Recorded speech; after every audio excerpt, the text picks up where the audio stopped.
Përshëndetje, zoti Noka, sekretari i përgjithshëm i Partisë Demokratike.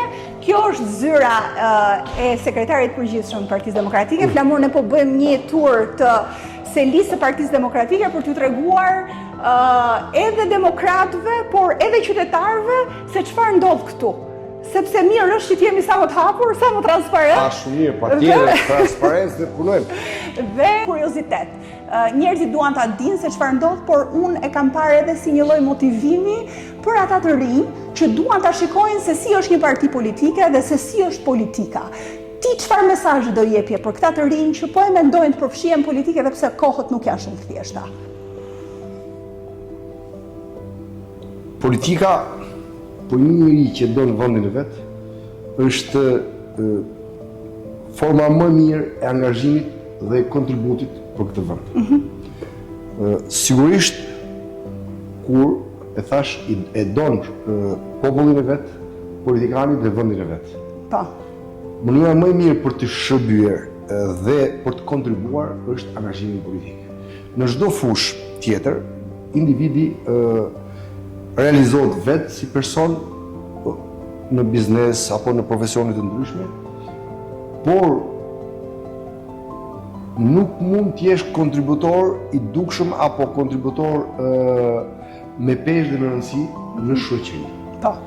Ndërsa në politik, kur hyn me shpirt dhe me vullnet të mirë për të kontribuar për këtë shoqëri dhe për vendin tënd, ke mundësi që të bësh gjëra të mëdha, gjëra të mira dhe sigurisht ke mundësi të zhësh gjurmë të tua. Dhe ju keni rrugëtim të gjatë në fakt të politikës që nga Forumi Rinor i Partisë Demokratike, shumë vite i përfshirë. Ka qenë ajo që ke pritur në vite apo ka marrë një drejtim tjetër? Shiko,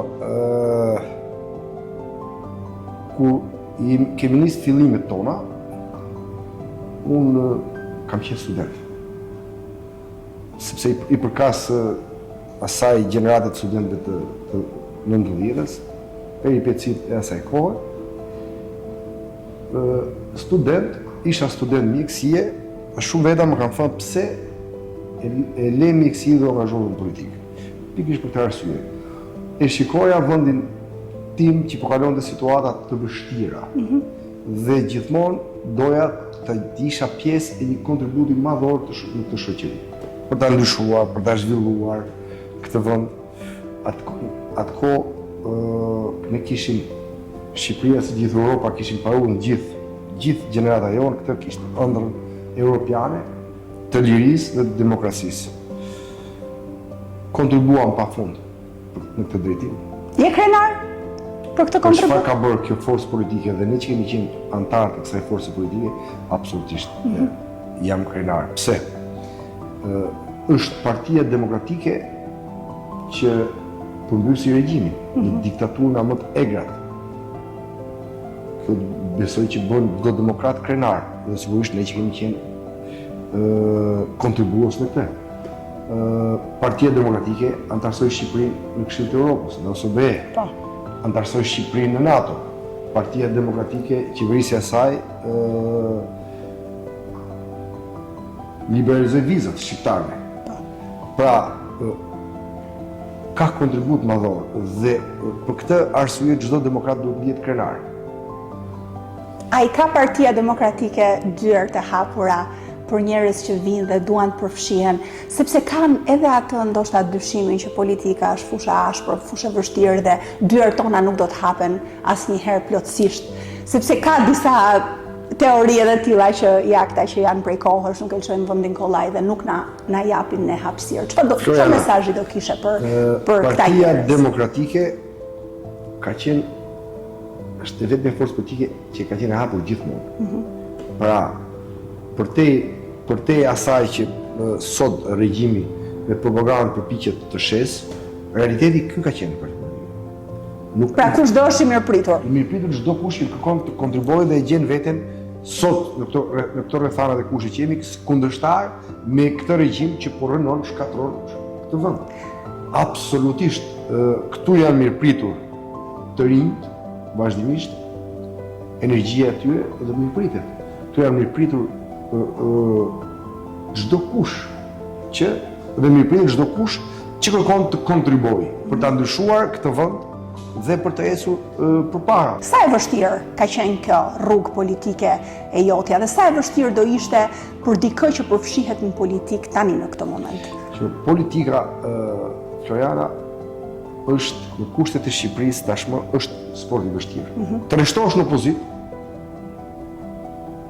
do të thotë rreshtuar në anën e atyre që duhet të sakrifikojnë. Sot, kur je në opozitë të vërtet, siç është Partia Demokratike, kundërshtari të lufton me gjitha format. Nuk ka më domethënëse sepse ajo që ndodhi kryetarit të partisë tonë, Sali Berishës. Vetëm se ishte i pa kompromis me të keqen që i ofronte narkosi si regjim sot, ai u përballë me të pa imagjinueshme tendenca ndëshkimi dhe sulme deri ke burgosja politike. Pra, kjo është që po të them që në kushtet e sotme, angazhimi në politikë në opozitë është sakrificë. Dhe pasion, apo jo? Pasion pa diskutim. Pra, po nuk e pate pasionin, nuk ja del dot këtij rrugtimi vështirë. Pra, në një forcë të lirë politike, në kushtet e Shqipërisë, në opozitë, duhet patjetër të udhëhiqesh nga pasioni. Po. Dhe vullneti dhe e treta duhet jesh i bindur, të bindesh vetveten që këtu je për të sakrifikuar për kauzat mëdha dhe për ata qytetarë të cilët në mbështetjen dhe në ndjekin. Dhe kjo në fakt je përmbushjen më të madhe një politikani dhe me që ne po bëjmë turin e selisë Partisë Demokratike dhe kjo është zyra juaj këtu, vazhdimisht shoh njerëz që vinë. Çfarë bën sekretari i përgjithshëm? Dhe çfarë konsiston roli? Floriana, sekretari i përgjithshëm është menaxheri dhe administratori organizativ dhe funksional i një force politike, në këtë rast i Partisë Demokratike. Kryetari i partisë bën politikën e madhe, administrimin dhe menaxhimin dhe organizimin e partisë si forcë, si strukturë, si energji, ka detyrë pastaj sekretari i përgjithshëm së bashku me stafin tjetër. Po, dhe në fakt pas edhe ulje ngritjeve që politika ka dhe ky rrugtim i yni edhe në Partinë Demokratike ka patur, ka dhe zhgënjime tek njerëzit që vinë dhe të takojnë ty. Si e gjen forcën dhe motivimin për t'ja induktuar këtyre njerëzve dhe pse të zhgënjur që të shojnë përpara? Kur je në nivelin drejtues, në leadership, një nga detyrat kryesore është që ti duhet çdo njeriu, mbështetësi, aktivisti, antari, simpatizanti, apo dhe çdo qytetari që të takon, duhet t'i përcjellësh pozitivitet. Kjo është pavarësisht ngarkesave që ke ti, apo pavarësisht situatës që mund të ndodhesh edhe vetë, emocionale apo shpirtërore, por tek personi që do të presësh në zyrë, kur je në leadership, e ke detyrë që të përcjellësh vetëm pozitivitet, shpresë dhe besim. Dhe asnjë nga ata qytetarë apo antar strukturave apo drejtorë strukturave apo militantë, simpatizantë që të vinë, nuk duan t'ia dinë çfarë ke ti në shpatullat e tua dhe në brendimin tënd. Ai ka ardhur për problemin, shqetësimin që ka dhe ai atë kërkon që ti t'ia japësh drejtimin dhe rrugën. Po përsa i përket marrëdhënies me kryetarin në vite, si ka evoluar? Unë kam shumë vite, duke qenë se jam qenë fillimet e mia në këtë parti, që fillimet e kësaj partie në struktura, kam qenë me formërinor, pastaj në parti. Pa, me kryetarin e partisë, profesor doktor Sali Berishën, kam aq vite sa ka partia, aq vite kam njohje, edhe më shumë, edhe më përpara. Sali Berisha është njëri me cilin e ke privilegj të punosh dhe është kënaqësi të punosh me të. Ka ndryshuar puna me të në vite? A ka ndryshuar ai, po themi në vite? Shikoj, çdo njeri ndryshon. edhe unë, edhe ti, nuk kemi aty që kemi qenë para disa vitesh, sot kemi ndryshuar.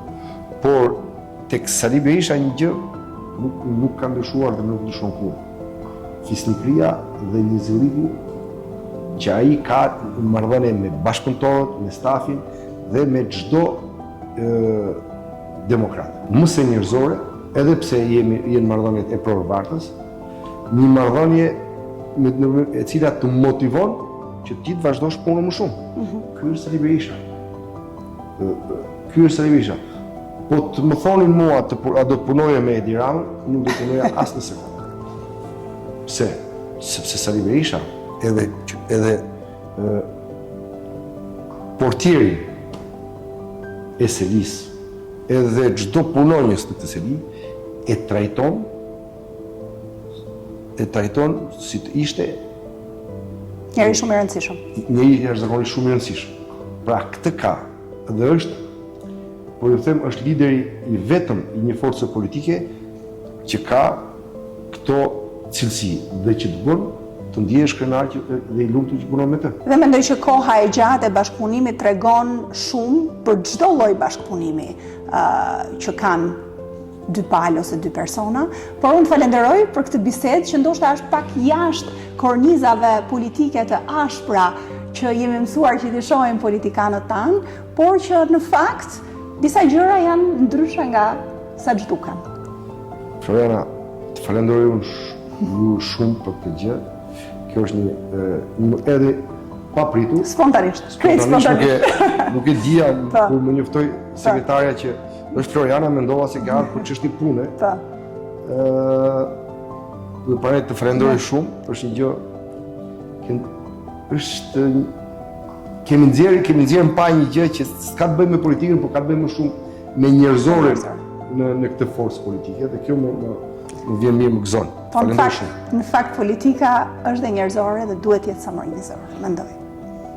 Kjo forcë politike ka bërë gjithçka në këtë drejtim. Që të përcjell edhe në pushtet ku ka qenë aspektin njerëzor të politikës dhe të pushtetit. Tani jemi në rrethana tjera dhe ne përsëri duhet ta përcjellim, do ta mbajmë forcë si një vlerë të shtuar këtë aspekt tek Partia Demokratike. Faleminderit shumë. Faleminderit.